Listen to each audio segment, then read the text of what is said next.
Bismillahirrahmanirrahim. Assalamu alaikum. Welcome back to my YouTube channel. So today the topic we're going to discuss is gouty arthritis. Calcium deposition arthritis में actually दो चीजें आती हैं. एक चीज है गाउट जो कि होता है because of mono sodium urate crystals deposition की वजह से. एंड सेकेंड चीज आती है सूडो गाउट जो कि होता है कैल्शियम पायरोफॉस्फेट डिपोजिशन की वजह से, जिसको हम अगले टॉपिक में डिस्कस करेंगे. सो गाउट जो है एक बहुत कॉमन डिजीज है. होता क्या है कि हमारे पास यूरेट क्रिस्टल्स डेवलप हो रहे हैं और डिपॉजिट हो रहे हैं in the tissues, especially in the joints. Or this is actually the heterogeneous metabolic disease. So you can see in this picture what is happening. ये आपके पास first metatarsophryngal joint दिखाया गया है. This is the most common joint that is involved in the gout. Most common joint. ठीक है. अब यहाँ पे क्या हो रहा है कि आपके पास जो यूरिक एसिड क्रिस्टल्स हैं वो डिपॉजिट हो गए हैं इन द जॉइंट. अब जब ये डिपॉजिट होते हैं तो what happens, it will cause reaction, inflammation, और पेशेंट फिर आपके पास typical signs and symptoms of gout के साथ प्रेजेंट करेगा, यानी कि स्वेलिंग हो गई, रेडनेस हो गई, फीवर हो गया, इस तरह की चीजों के साथ. ठीक है. तो अब जो गाउट है उसमें होता क्या है, दो चीजें होती हैं. सबसे पहली चीज क्या है कि पेशेंट आपके पास प्रेजेंट करेगा initially with recurring acute arthritis, and that would be mono articular, यानी कि एक ही जॉइंट में उसको एक्यूट अटैक्स हो रहे हैं. ठीक है. रिकरिंग हो सकते हैं, बार बार हो सकते हैं. अब जहां पे वी नो दैट हमारी बॉडी में जब भी एक्यूट इंफ्लेमेशन होती है, अगर किसी भी जगह पे इंफ्लेमेशन हो रही है, रिपीटेडली वहां इन्फ्लेमेशन हो रही है, तो अल्टीमेटली दैट कन्वर्ट्स इनटू और चेंज इनटू क्रॉनिक इन्फ्लेमेशन. तो एक्यूट रिकरिंग आर्थराइटिस की वजह से अल्टीमेटली पेशेंट को क्रोनिक डीफॉर्मिंग आर्थराइटिस डेवलप हो जाता है. ठीक होगी बात.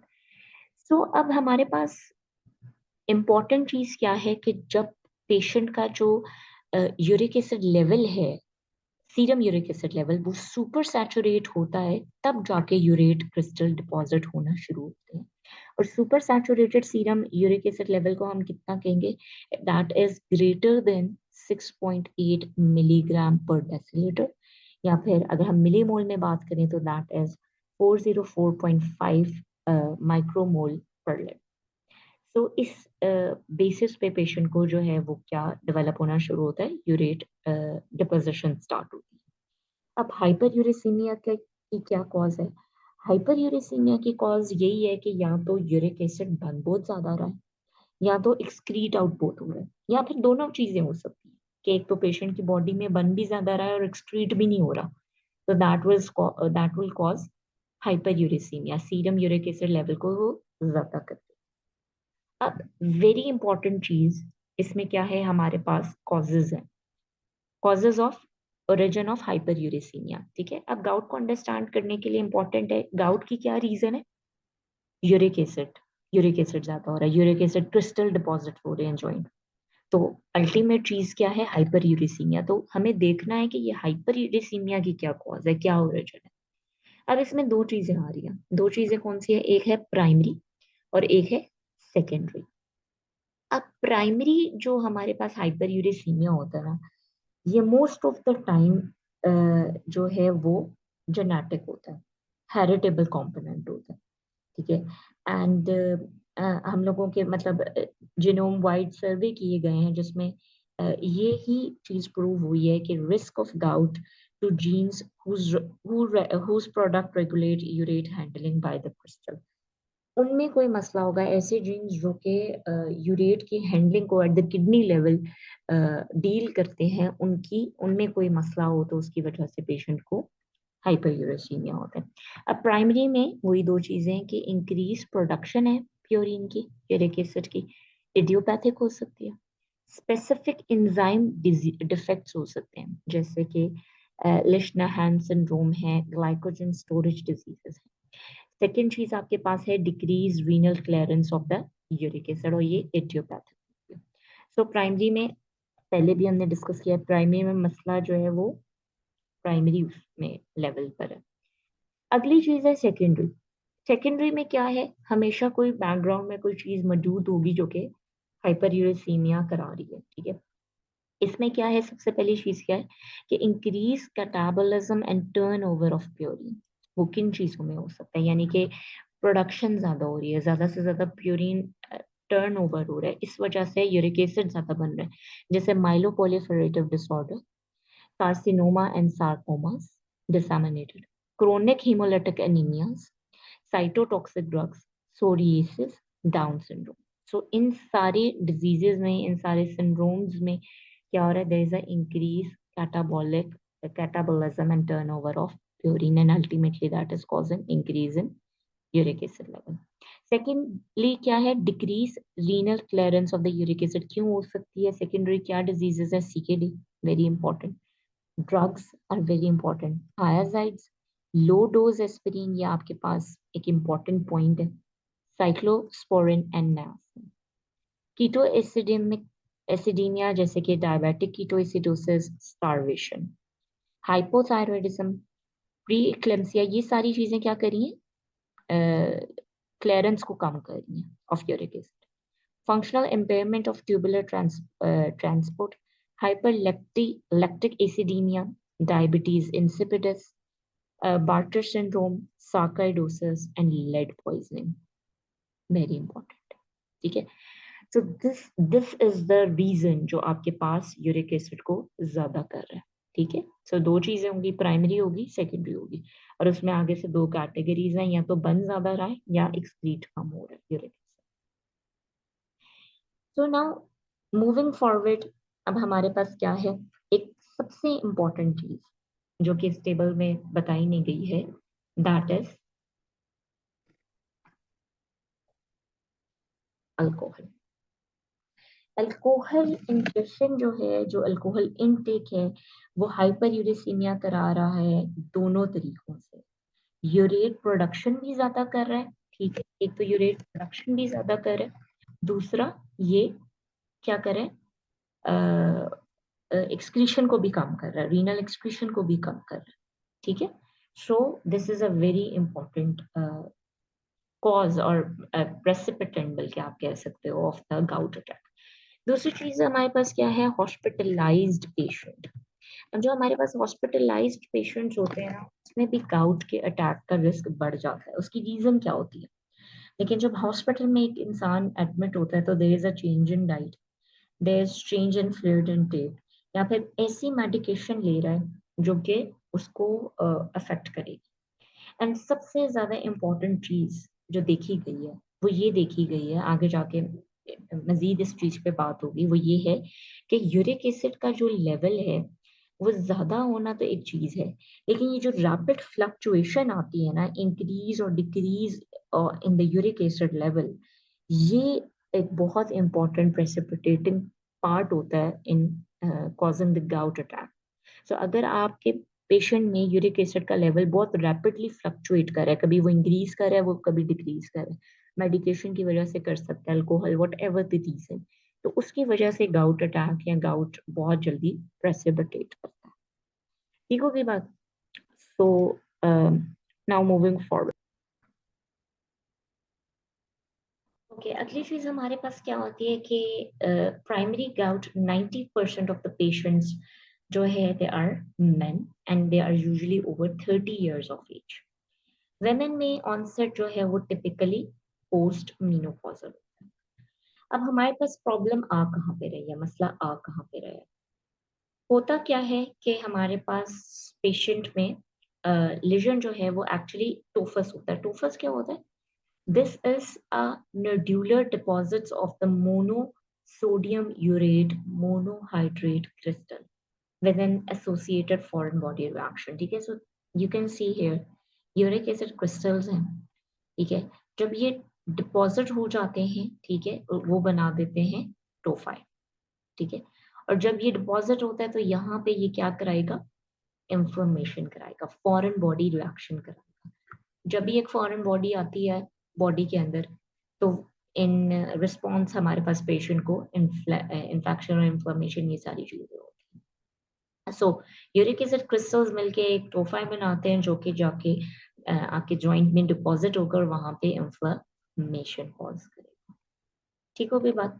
अगली चीज हमारे पास क्या है कि टोफाई हमारे पास कहाँ कहाँ मौजूद हो सकते हैं। सबसे पहले कार्टिलेज में, subcutaneous and peri articular tissues में, टेंडन, बोन, किडनीज, ठीक है, यहाँ पर मौजूद हो रहे हैं। Urate has been demonstrated in the synovial fluid and synovial tissue during acute attack. So during acute attack आपके पास ये synovial tissues में और synovial fluid में भी मिल सकता है। अब होता क्या है कि हमारे पास इंफॉर्मेशन हो क्यों रही है?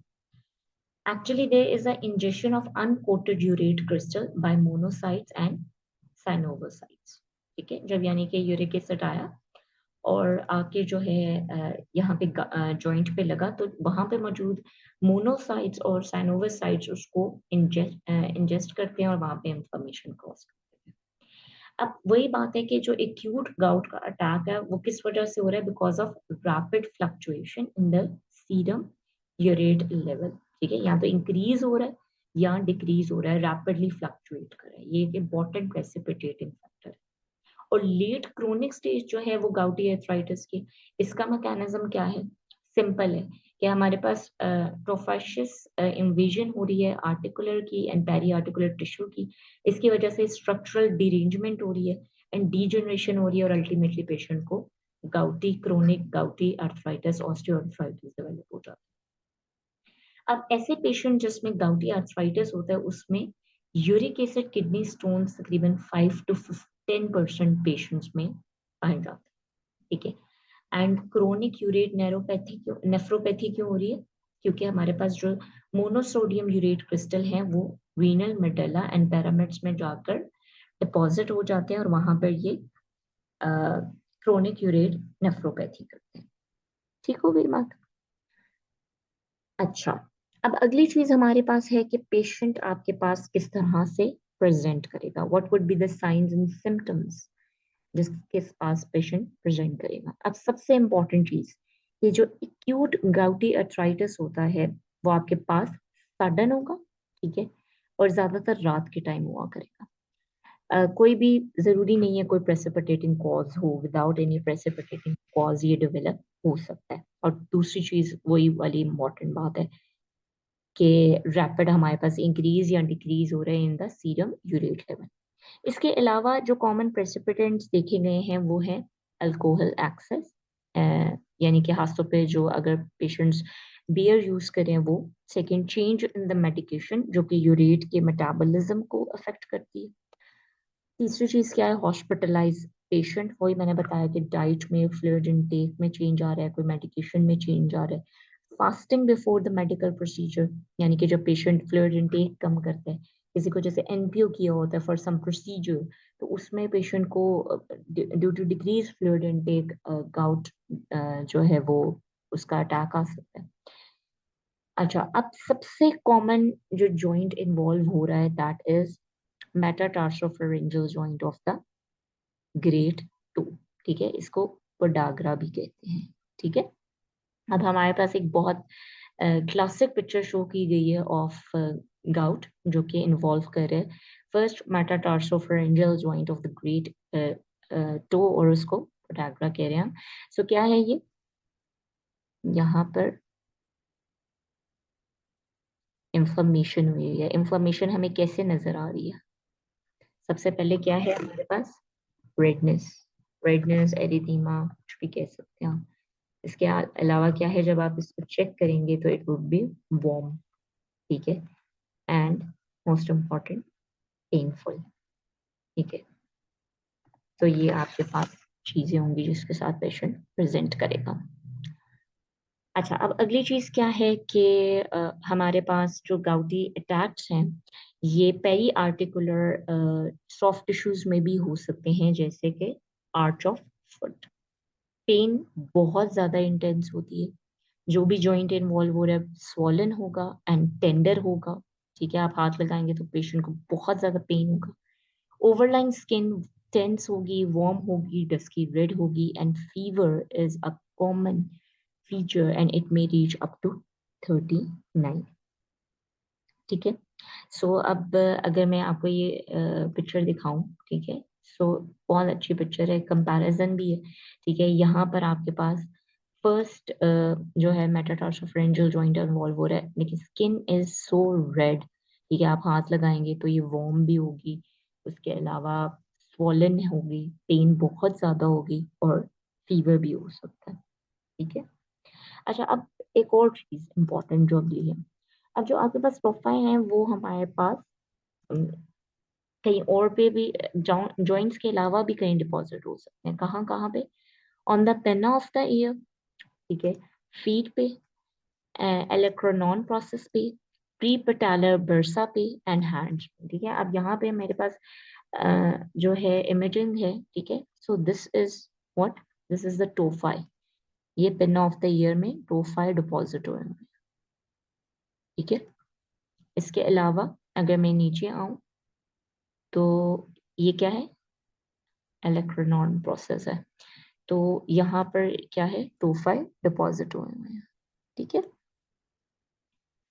अच्छा, और ये कब डेवलप होते हैं, they usually develop years after initial attack of gout, ठीक हो गया। सो अगली चीज हमारे पास क्या है कि एसिम्प्टोमेटिक जो पीरियड्स होते हैं, it may be of months और years, commonly follow the acute initial attack, यानी कि पेशेंट को एक्यूट अटैक आया, उसके बाद काफी महीनों और इवन सालों तक पेशेंट को कोई भी अटैक नहीं, ठीक है। गाउट जो है वो chronic deforming polyarthritis of upper and lower extremities में डेवलप इवॉल्व हो सकती है, जो कि रोमाटाइड आर्थराइटिस को मिमिक करेगा। क्रोनिक लेड इंटॉक्सिकेशन, इसमें हमारे पास क्या होता है, अटैक्स ऑफ गाउटी आर्थराइटिस होते हैं, सेचुरनाइन गाउट कहते हैं इसको, ठीक हो गया। तो these are the clinical features. Now lab laboratory findings, labs में आपको क्या पता चलेगा, सबसे इंपॉर्टेंट चीज हाइपर यूरेसीमिया देखना। अब इसमें एक इंपॉर्टेंट बात क्या है कि जब पेशेंट आपके पास एक्यूट फ्लेयर के साथ आते हैं ना, तो आप ऑब्वियसली उनका यूरिक एसिड भेज रहे हो, तो 25% केसेस में वो नॉर्मल आ सकता है, ठीक है। तो आपने सीरियल मेजरमेंट्स करनी है, serial measurements of serum uric acid, it can detect hyperuricaemia in 95% of patient. जो आप एक सिंगल यूरिक एसिड टेस्ट करेंगे ड्यूरिंग एन एक्यूट फ्लेयर, ये तकरीबन 25% केसेस में नॉर्मल आएगा, ठीक है। ड्यूरिंग एक्यूट अटैक आपके पास पेरिफेरल डब्ल्यूबीसी काउंट यानी न्यूट्रोफिलिया होगा, ये फ्रीक्वेंटली एलिवेटेड होगा। Identification of sodium urate crystal in the joint fluid, ये आपके पास इस्टेब्लिश कर देता है डायग्नोसिस। और आपको पता है this is a very common and MCQ type question कि क्रिस्टल्स किस तरह के होंगे, क्रिस्टल्स नीडल लाइक होंगे, negatively birefringent होंगे when examined by the polarized light microscopy, ठीक है। अब एक मेरे पास पिक्चर है, that is a very good comparison between a gout and a pseudogout. Gout में क्या हो रहा है, आपके पास sodium monosodium urate crystal deposit हो रहे हैं, ठीक है, नीडल शेप है, बिल्कुल एक सुई की तरह है, और इसके अलावा नेगेटिव बायरिफ्रिंजेंट। कैल्शियम पायरोफॉस्फेट डाइहाइड्रेट जो क्रिस्टल्स हैं वो आपके पास रोम्बॉइड शेप होते हैं, ठीक है, और पॉजिटिव बायरिफ्रिंजेंस होते हैं।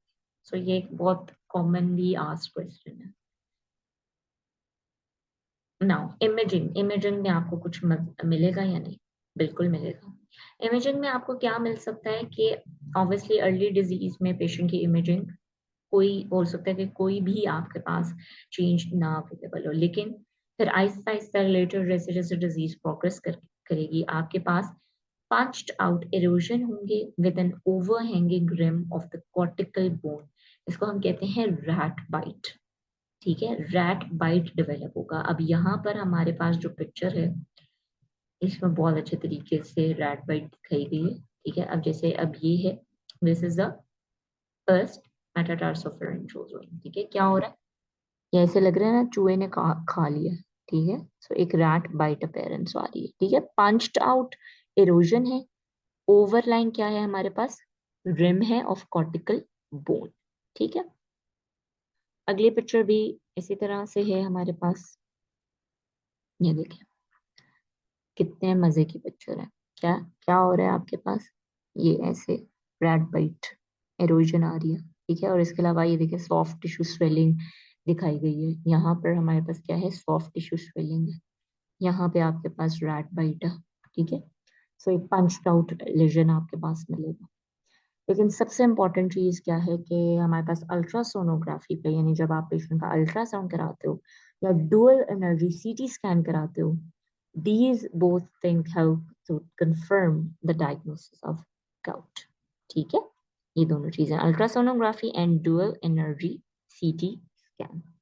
आई वुड रिकमेंड कि आप जो है ना गूगल पे जाके इन दोनों की ultrasound sonography and dual energy CT scan की पिक्चर्स देखें। उसमें आपको क्लियर हो जाएगा कि किस तरह से पेशेंट हमारे पास, मतलब किस तरह से वो इमेजेस नजर आएंगे, ठीक है।